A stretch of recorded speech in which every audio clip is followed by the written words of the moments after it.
doing? What's up? How you doing? What's up? Check my footwork. Can't check my foot. Oh, yeah, we can't check your footwork. I'm sorry. All right. We ready. You ready? All right. How you doing, family? What's going on? We are live. It's been a minute.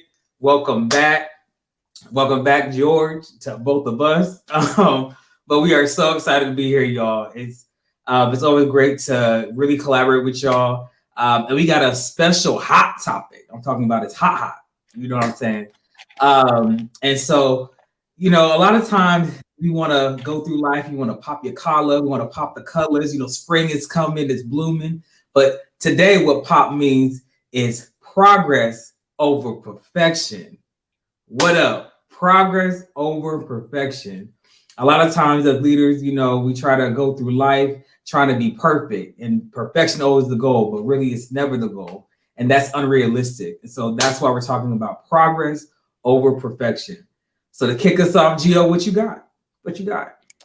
Yeah, man, I'm excited. I think this is the first time that we've had more than 2 people kick us off on this. So I see people, it doesn't show me who yet, but I guess when we get a couple more, it'll start to show the names. But I'm excited that we're making progress. I think this is our first live, YouTube live in March. So we started this, literally speaking, we started doing this, myself and Josh, because for those of you that are here for the first time, we have a lot of conversations. We talk multiple times throughout the day. We have multiple calls. And we said no one is really hearing these. On top of that, our leadership team has challenged us to be more raw and real, not just in meetings, but publicly, so that people are always not seeing us prepared. And so we just started something on Saturdays or Sundays where we didn't have a title, but we started playing with the SOS. And as we've gotten to the month of March, both of us had to take some time off for our personal reasons. We both beat each other up for it. We both were sharing, hey, like, shouldn't we be out there? And both of us unapologetically were sharing like, yo, first off, we're making progress as newly minted fiancés. We're also making progress with spending time with our respective teams. And what we're looking to share, the conversation we're looking to have, not just with myself and Josh, but for the 7 people and counting. If we get double digits, that's going to be the most people ever that has attended a live at the same time. But how do we continue progressing, not just as a leader, but as a fiance, as a brother? And so for me, I'm excited to just be back and have this conversation. So that's what I got for now. Excited to hear. Is anybody else that is listening? I see Xavier. Anyone else that's listening, feel free. How do you feel in terms of your progression and how progression has either catapulted you or propelled you, or perfection has stopped you from putting something out into the world? Excited to see what we see in the comments. We'll keep those comments going, but I guess let me take that question, Gio. Let me be the first. So going through my professional journey, we were taught somehow that we always had to be perfect. We had to be twice as good. That's a common phrase that we'll hear. And sometimes that's not a phrase that's a reality, because whatever your best is, maybe somebody else's best, or somebody's mediocre, or whatever that may be. And so I think really coming to terms about what are my strengths, what are my abilities, and resting in those strengths is something that helps me progress versus then deal with perfection. I recognize that we're human. And I think that's something that I always invest into my 4th year proteges, or any of my proteges that are in pharmacy school, that recognize that you're human and rest in the fact that you're human. So recognize that you're human, that you're going to make mistakes, that you're going to fail, that, you'll have your good days and bad days, but also understanding who you are with those strengths, that whatever is meant for you is going to happen. I think that's something that you need to rest in when you're talking about your humanity, and recognizing that as you progress, celebrate those short-term wins. Don't stay stagnant on the failures, but really fail forward. It's something that I've taken in, and then that's something that I think not only can pharmacy students utilize, but also professionals as well. But something that I want to know from you, George, is that you asked a question about how has perfection basically been a barrier to you? So, has there been any time in your life that you allowed perfection to maybe become a barrier where you had to take a step back and progress forward? Man, lots of times, especially being a creative. As creatives, I know I'm a pharmacist by training, but I'm a creative by being born. I like to create things, start things, but on top of that, I like it to be designed and fashioned perfectly. And I had to learn the hard way, literally in pharmacy school, but then more so in my professional career, that it is okay, especially when you're doing things that are brand new, to not only build or showcase in public, but show resilience in public. Another way of saying it is being vulnerable, showing that like, yo, this is hard. Because you're so used to always being the leader of many. You're so used to always being the thing or the person that people look up to. And so I had to learn that. And every single time I think I've stopped learning that, whether it's being successful in my healthcare career and then starting from scratch in the venture capital or startup space, or seeing some semblance of that success and then trying to be the top 1% in that space and design a product. Or now, even with pills, as we're looking to move into an additional space in terms of for profit, how are we making sure we're showing that progress? So for me, it's continued to happen. And I keep talking about professionally, personally, with my fiance, it's something that we've had to do. And obviously, she's my fiance. I love Porsche to death. But she was first my friend. And then we crossed that road of being boyfriend and girlfriend. And we had our little challenges of going between being friends and boyfriend and girlfriends. And we had our challenges of being boyfriend and girlfriend and fiance. And then as of late, recent, something happened within our family and us not beating each other up for personally taking time for us to both take the time that we needed to be with family and support one another. And I think for us, that time of, if you want to call it tension, not between one another, but actually between family, is what brought us together. And there's a phrase she came up with that's called, sometimes rain is good for the grass. Um, and so at the surface level, that's dope because it shows that even when it's raining, you need the water, you need things to happen, you need it to be thunderstorms, you need that water to grow. And if you look at it like the rain that's happening is growing your grass, your respective grass, personal grass, professional grass, relationship grass, you'll see literally the sunshine in the rain, and or you'll know sunshine is coming after the rain. But what was deeper about that is my last name is Okpamen, and that Edo translation is heavy rain. Heavy rain in terms of lots of thunderstorms, lots of rain. And she didn't understand it or know it, but like in her saying that, in her having some of the challenges and me going there to support her, it is that challenge that literally, not figuratively, but literally, our last names or her last name will change to Jordan, from Jordan to Opaman, on how like her reign now as the queen of the Obamans. I'm the firstborn, so I'm a king. So my future wife will be a queen. She will have not just heavy rain of water, but a heavy rain as a leader that is ensuring that other people see that sunshine in the grass. And so I just thought it was a beautiful moment because I'm normally the one that's being all deep and stuff, and she was the one being not just deep, but bringing that sunshine and that rain to our relationship. And it just allowed us, like, we almost switched places. I was there to support her and she was there to comfort me in the time that she was tough, it was amazing to see. So bringing all that to say, like, we weren't worried about being perfect and planning our wedding and making sure we look good and stuff like that. We were just literally just, let's take one step at a time and progress into me and her take the titles off and having a better relationship, or the best relationship that we can have. And that's what unlocked that. And taking that and bringing it into the relationships that me and you have as brothers. We're blessed to be the co-founders of Pills. But Josh reminds me every single day, and anyone that knows Josh, he's going to remind you every single day, like literally at every stage of your life, Josh will be there. Josh is the person that helped me get my ring. Josh is the person that helps me to join this great organization. And Josh is the person that calms me down when I'm getting crazy, because I get crazy pretty much once or twice a day. So we decided to have these crazy conversations online. So with that being said, I appreciate Josh, like most people do. And speaking of that, I think there's a lot of people that appreciate you. I think Match Day was a great progression over the last week. Let's talk about the progress. Josh, by the way, Josh is the only person, I'm not even saying this about Pills, but Josh is the only person that I know that has gotten more people into the pharmaceutical industry than more people in the pharmaceutical industry. So Josh's ability to both coach and guide people into their first choice residency and coach and guide people into their first choice fellowship is literally unmatched. You let me know who else can match his ability to match. I mean, it's not cool if you're on mute. You know, you're on That's mute. true. I forgot. See, I was doing two things at once. But I was thinking the exact same thing. I know Dr. Hollick may be on the call, and just for the future, I have retired. You know, people don't even gonna believe me, but I'm saying it publicly now.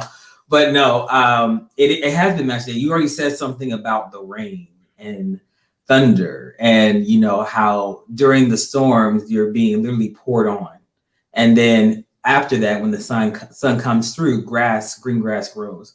And a lot of times, you know, for those people that match, congratulations. We are so excited for you. Those fellows that also got their, you know, their first choice or had multiple offers that they chose from, we really celebrate you and appreciate you. And also because we are changing the look, face, and feel of healthcare at every stage, I know some doctors, medical doctors, DOs also had match day this Friday. We salute you. We honor you all at the same time. But there are people out there that did not land their fellowship. There are people out there that did not land their first choice residency or any residency at all. And I want to talk to those people when you talked about taking it one step at a time. We're in a season right now for those in pharmacy that did not match during phase one. You have phase two, but you spent the weekend maybe crying. You spent the weekend maybe upset. Some of you guys may not have even gotten any interviews for phase one. A lot of times when you are going through this process, it can be burdensome because you're looking at everyone else. So something dealing with progress over perfection, do not compare yourself to others. I'm gonna repeat that again for the people in the back. Do not compare your journey, yourselves with others, because whatever, once again, is meant for you, it's going to happen. And so during this time, reach out to people. When you're dealing with progress means that you're taking one step at a time and you're going up the step.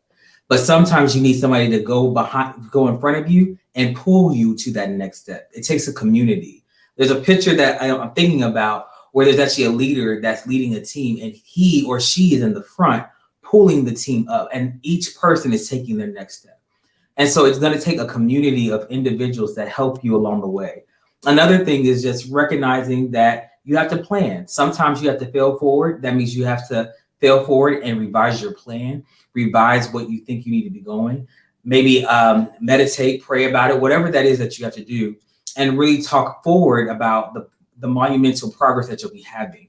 And so it's so important for you guys to really think clearly and think through those things. But I know many of you that are going through phase two, you guys are going to reach your goals. I'm so proud of you.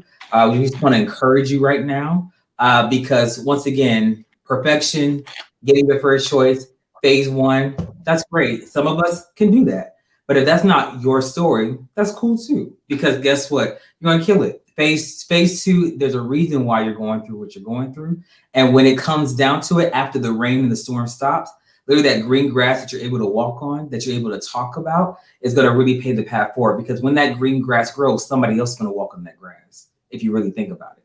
And so once again, just be mindful that you cannot compare yourself, but listen, greater is coming and you don't have to worry about that. So not trying to be preachy. I know we weren't trying to be preachy, but George led something and he brought up match day. And I know a lot of you guys that did not match are really kind of down on yourself. And I want to make sure that you're uplifted during the season.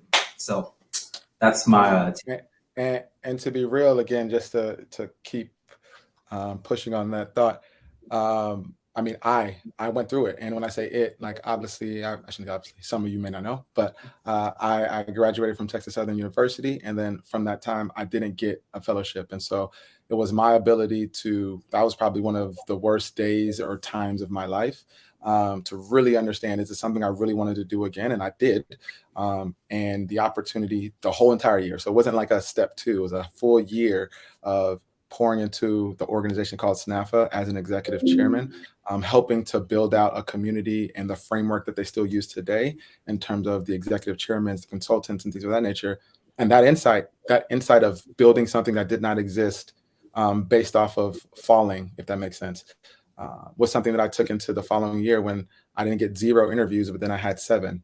and I had 4 on-sites. And then I had the opportunity to choose to go to Eli Lilly and Company for their Visiting Scientist Fellowship. And the lessons that I learned in terms of building up a pipeline with SNAFA, I took into building a pipeline with the Visiting Scientist Fellowship, which fast forward, we have the VS FAM, which we didn't have before we got there. Fast forward, we learned how to build out Leap at Lilly, which is a pipeline of pharmacists who are interested in learning about the business of healthcare, which I want to share all of those stories to share. Like, this time is preparing you to be able to share that story of getting knocked down, going through it, but then sharing it with someone else on what it can mean for you. So don't take this opportunity to beat yourself. More look at, what am I supposed to learn? What am I supposed to take during this time and make progress? Your story is going to be a story of progression throughout your professional times. Yeah, and Gio, I'll take it a step further. For those medical students, those nursing students, those pharmacy students, failure can actually propel you to forward progress in your life. The reason why I'm standing in front of George today is because I failed. And the crazy thing about it is, my day job is the clinical manager for ambulatory services. And the module that I failed in college and pharmacy school was ambulatory care, surprisingly, right? And it was a whole full circle. So by the time my mom had to coach me up off the floor to go in front of the entire university during graduation, in that year of failure that I was held back a year, because I was supposed to graduate in 2014, but graduated in 2015.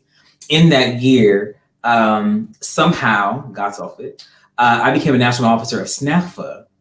And then now you see where I am today. If it had not been for that failure, and had I not progressed forward, and in spite of my imperfection, then I would have never been here today. And so, literally, because of my failure, it actually propelled me to something greater that I had no idea. Sometimes nor did I want. And I can openly admit that. But just take that moment and to recognize that if you failed and if you have any kind of shortcoming, it could be that you're either being prevented from something, or you're actually going to be propelled into something.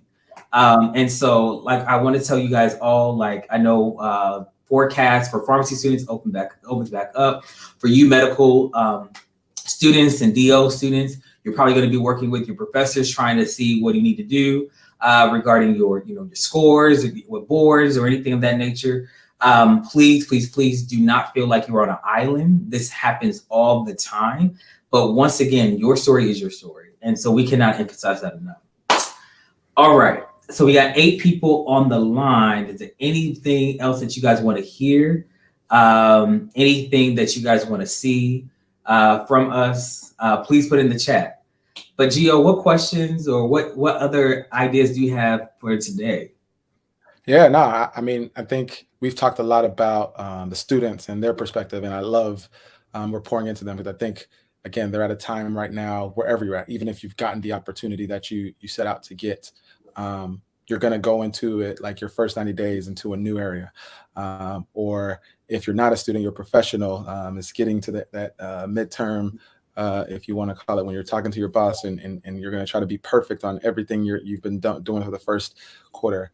What I'm excited about is that we've shared some of our backgrounds and shared our partnership, and not even just partnership, our grooming through the organization SNAFA. I'm more excited about some of the people and organizations that have spawned, not just from SNAFA, but from their own progress of seeing what they want to see in the world. And so, big shout out to organizations like YPB, or Doses, or the Pharmaco, which, by the way, we do have the Pharmaco and us. We do have a joint strategic partnership that we like to call PXP. And we'll actually be putting, outside of our launch event last year, we're putting our first actual program out into the world.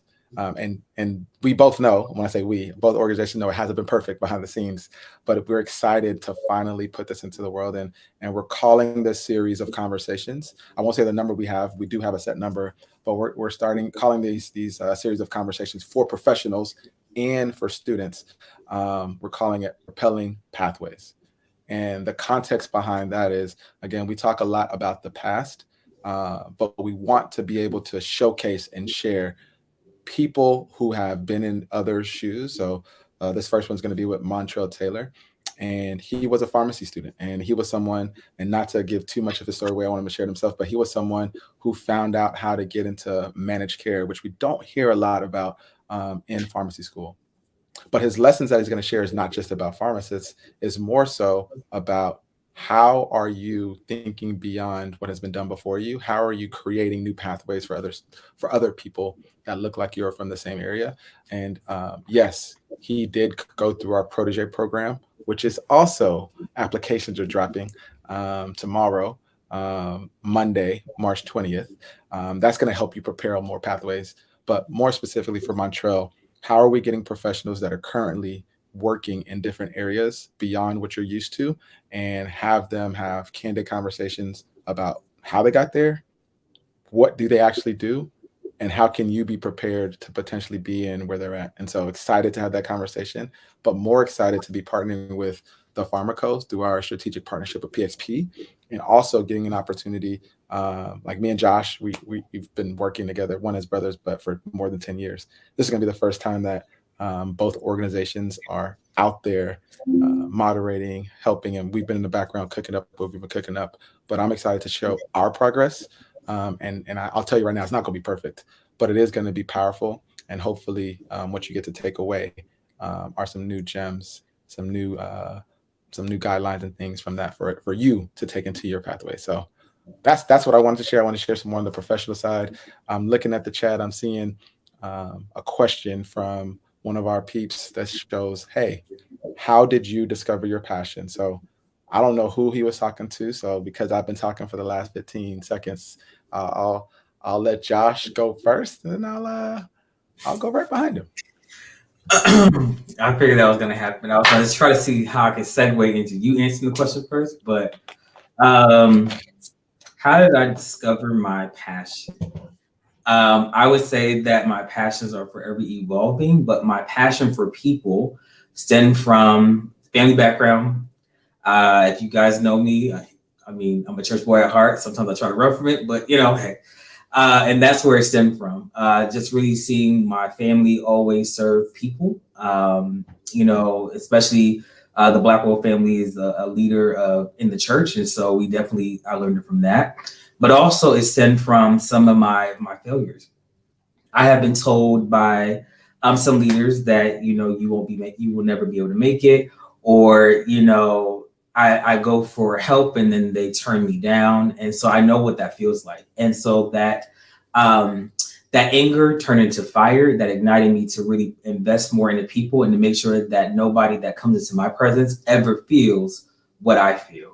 And so one of my I call it my she-wrote, Dr. Divya Barkey.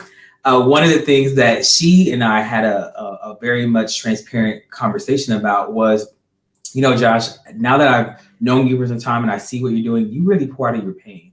And sometimes that pain turns into passion. And so that's really where it came from for my passion for people. It's just experiencing some of those negative things that happened to me. And I never wanted anybody to feel that way again. And I do receive a lot of joy in helping people, especially like with a one-on-one. If you're a Blackwell protege, you already know that.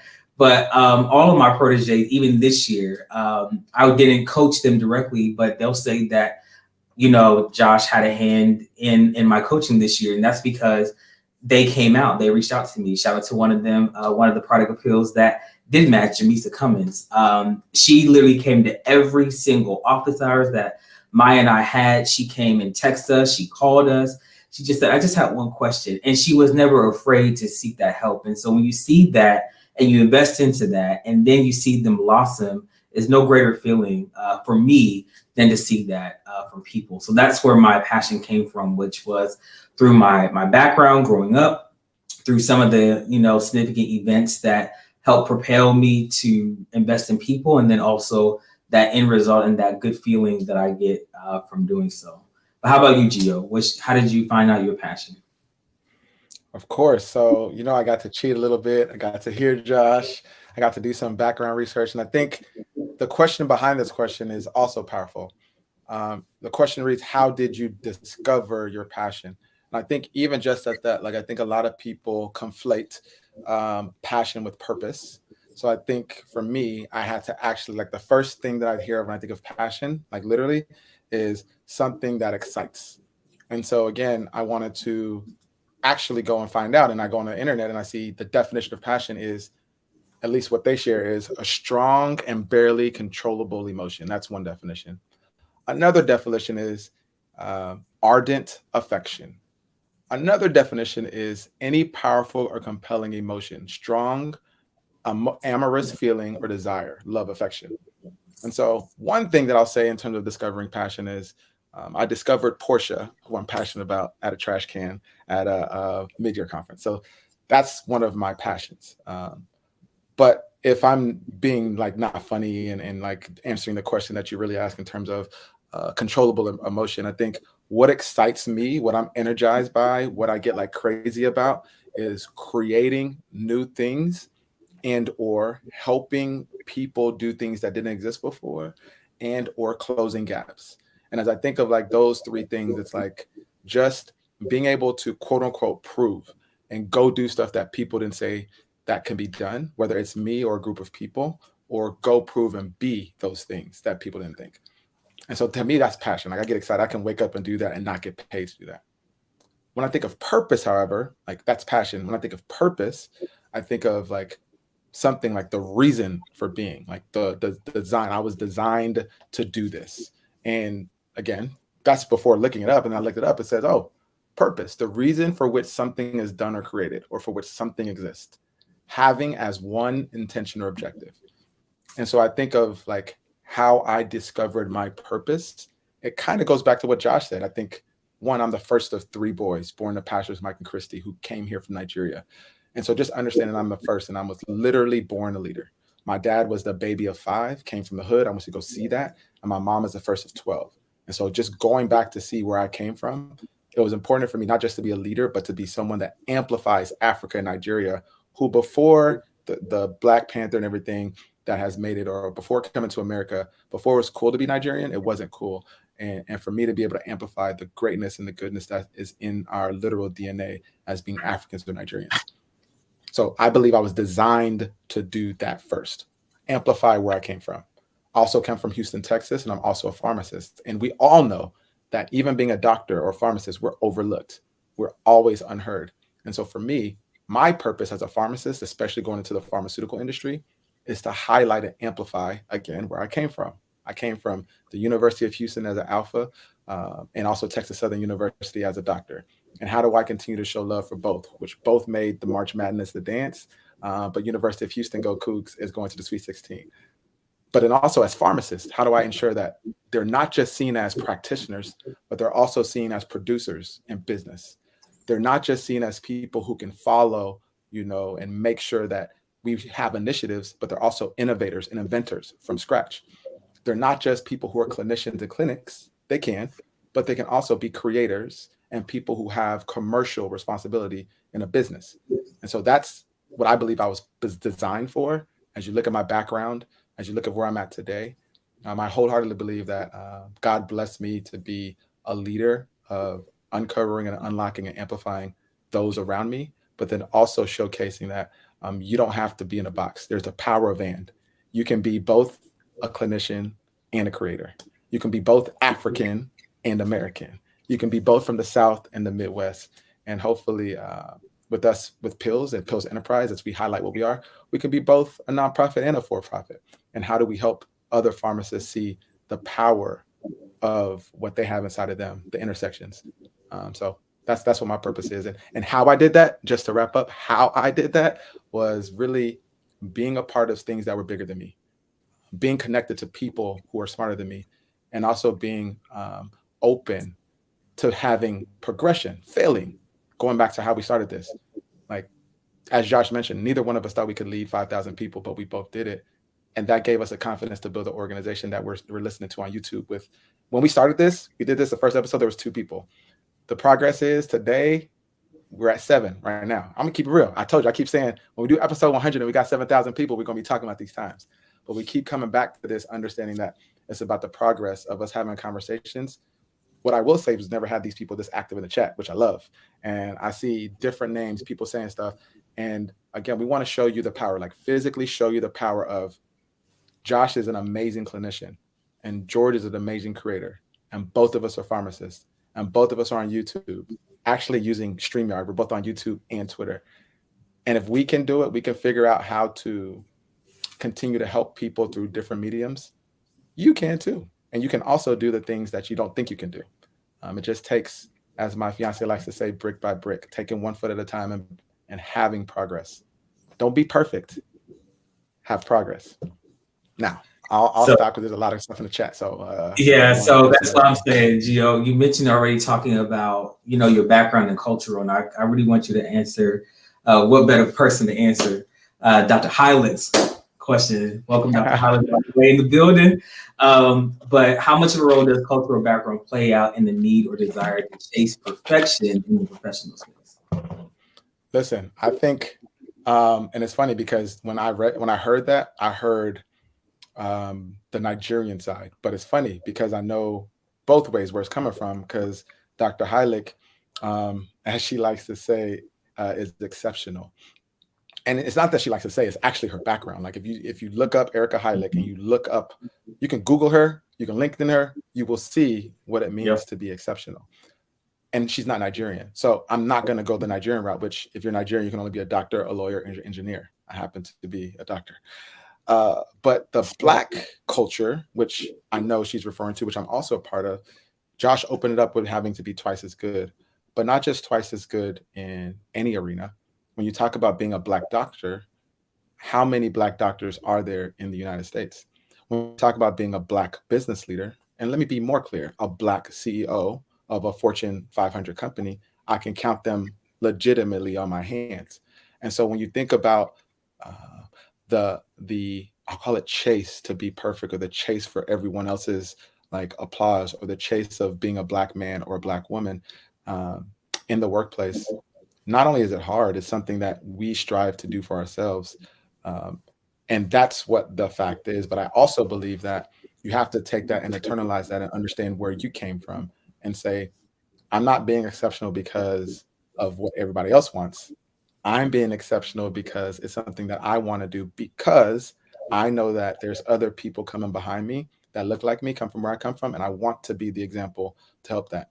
And if you're someone like Erica who has successfully done it by herself, I love the fact that she's been open to, on top of everything she does, say, you know what, I can help 10 people or 100 people by myself, but I want to join a team of people who I can help my thing that I was doing by myself. I can come and join it and then help 1,000 or 1 million people. And that's not just, what's the word I'm looking for? That's just not just words. Literally, Erica's plan and program that she's used to help people before she's joined us officially is the program and the guide that we're using for Protege Program 2.0. Mm-hmm. And so by what we've been able to do for the last 5 years, and we do have a process, but we don't have it written down, she's come through in a month and guiding our guidelines and plan together. So that's also showing, going back to your question of the culture. Traditionally, as a Black culture, sometimes we don't always help each other. And also we always think we can do stuff by ourselves. And so it's our opportunity to progress towards more collaborations, progress towards more community, progress towards more helping each other out. And that's why every platform I'm on, you're going to have a tally of how many other names I drop. Every platform that you're on is never for you. It's your opportunity to amplify someone else. And so big shout out to Erica, big shout out to the other organizations that are helping to do some of the things that we do. But big shout out to the people on this call. We've even progressed to 8 people now. We were at 7 and we were at 8. So with that, Josh, I'd love to hear your thoughts on the question, or I see we have questions from Shanae, Xavier, others. I'm down to do what you do, trolling. Yeah, so no, to Erica's question, by the way, we appreciate you, Erica, coming in guns-blazing. And bro, look at the number. You see the number? Hey! Sometimes you got to speak into existence. We had that double digits, baby. We had that double digits. Hey. Oh, got to say it. We're already making history. We're creating history. All of y'all creating history right now. So 3. That's crazy. So another thing that we did was we talk about being twice as good. Here we go with the camera. See, perfection, right? No, let me do this. I don't know why, but this is something that happens, and then usually it clears up. Hopefully it'll clear up by the call. Oh, there you go. So to Erica's question, and I brought this up already, twice as good. In the Black community, You're always having the need to be that. You're always told that, and sometimes that can lead to imposter syndrome, which I know people, some like it, some like that term, some don't. But imposter syndrome is a real thing, and that's where I'll just say comparison, where you feel like you have to, where you achieve something, but you don't feel like it's ever enough.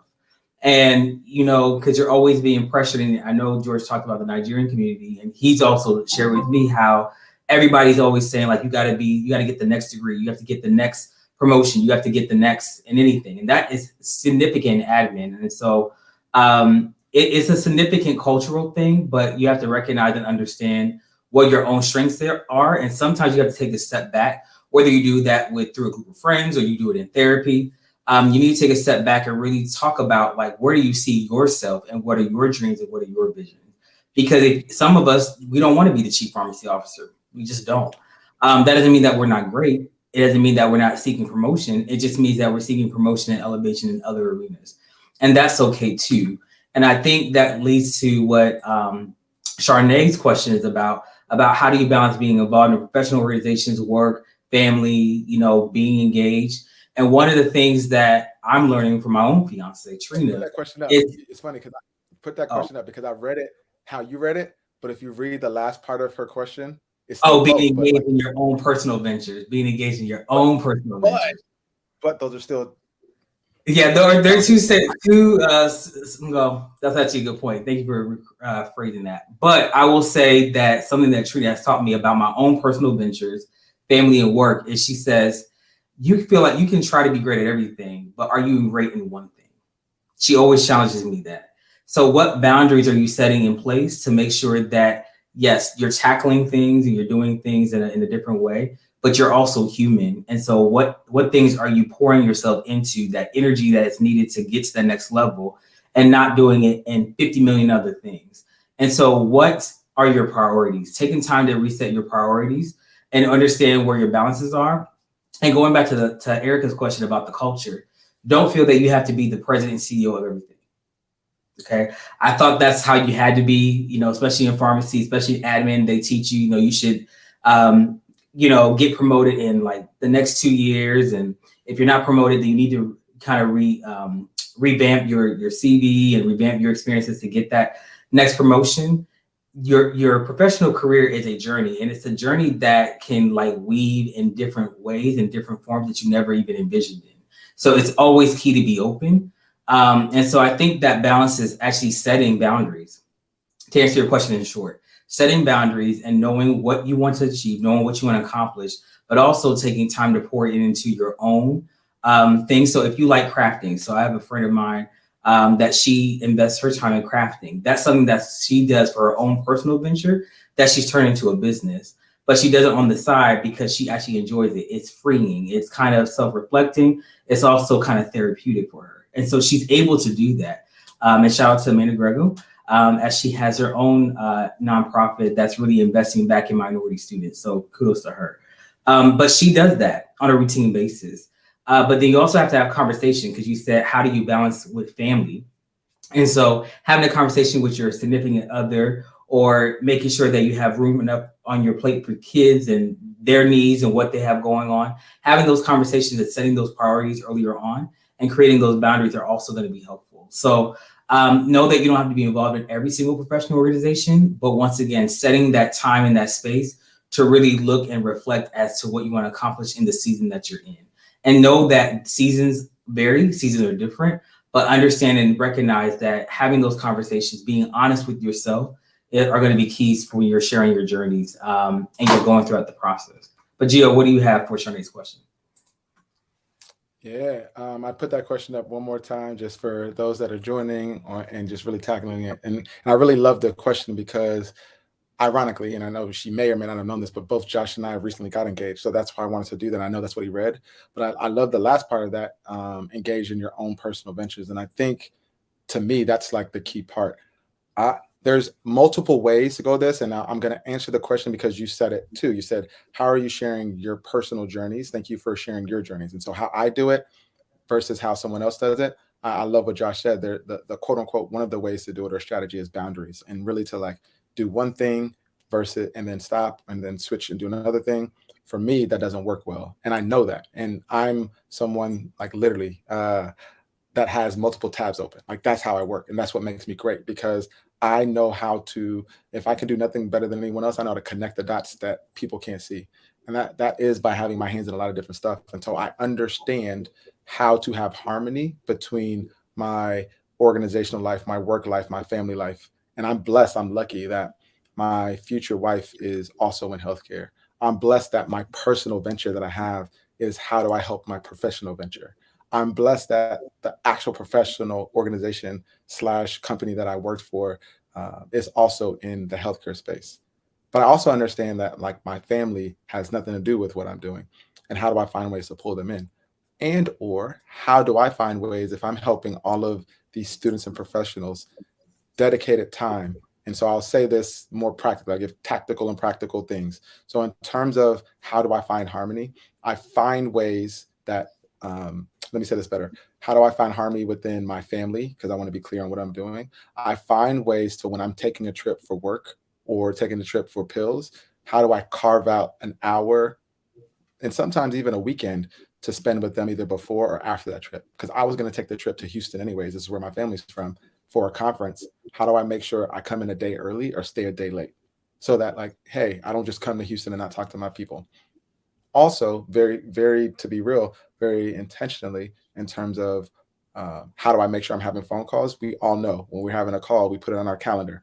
I set calls quarterly with people within my family, or as I'm walking to school. For those who don't know, I'm at the University of Michigan right now, about to graduate in a month. Sometimes I walk to school when it's not snowing, and sometimes I don't. Most times I would listen to music or podcasts. The harmony is, all right, I haven't talked to my mom in a few days. Let me make sure for those 10 minutes that it takes for me to go, that I just call and check in.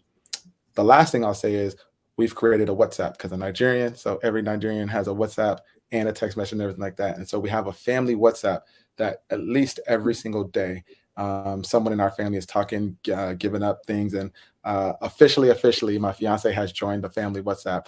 And so she's helping to plan my graduation. And so she's keeping people up to speed.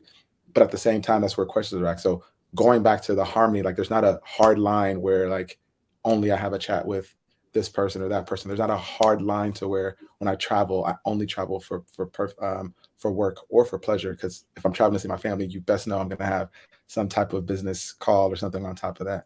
Or there's not a hard line in terms of when I'm working on work, I'm only working on work, and both can work. The one thing I will say is I've been blessed with a little bit of different energy than some others, and I know God has given me that. Which my if you want to call it, that's a gift, but the curse is I'm always over capacity. So right after this call, I have something else that I'm doing that has nothing to do with pills, and that's just the life that I live. And you have to know, you're going back to Josh, you have to know you and what works for you. Sometimes it is setting boundaries, resetting before you start the next. Sometimes it's like me, if I sit still, I'll have a heart attack. I need to be doing something all the time. As long as you know what you are, or as long as you know who you are, find if you need balance or if you need harmony. And I think when you find either one of those things, you'll be okay. And just know that you're never going to be perfect. At the end of the day, it's about the progression of finding which one it is. And sometimes the season might be one versus the other. So with that, we're coming up on 45 minutes. So I know we try to not make this an hour if we can help it. We're going to give a minute or so for anyone that has anything pressing in the chat. And we've kept a steady state. I won't say the number, but we kept a steady state of where we're at, which I love. That means we've been engaging. We've been making it pop. But with that, if anyone has anything in the chat, feel free to set it. If not, I know I've been talking. I'm always cognizant of that. And I'm going to say, Josh, any thoughts came off of what I shared, what you shared, you want to share? I know I was just thinking as you were talking about harmony versus balance, and when you sing or when you play an instrument, in order for there to be a cohesive blend, there has to be a balance of notes and keys. And so regardless of not, I think balance is key, but yes, George has so many dang tabs, it gives me a heart attack. And I think that's why we are able to balance each other out because he has all these things. And I'm like, how do we hone in? Like, can we come together? You need the energy, and you need to be like, yo, you need to Hey, that's cool, but let's get some stuff done.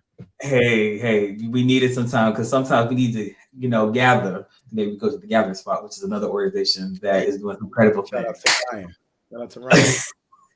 So once again, guys, we appreciate you. We know we're at 45. Gio's about to put the tunes back on our way out. But if there's anything, but shout out to Chitty, shout out to Erica, shout out to my hoodie. That was intentional. Black Women Matter. It is, it's Women's History Month, and we love all women. But my mama is Black, my fiance is Black, my niece is Black, my friends are Black. So I love Black, but we love all. I also want to give a good shout out to who do I want to shout out? University of Houston, go Cougs. Me and Josh both have U of H ties, H-Town ties. We do. But with that, I want to also say, we're going to make it pop. We're going to organize, you know what I'm saying? Some of us are wise, In harmony,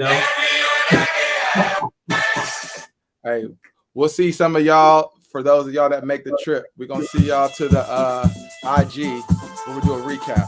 Thank y'all for listening. You know what I'm saying? Hey, appreciate y'all.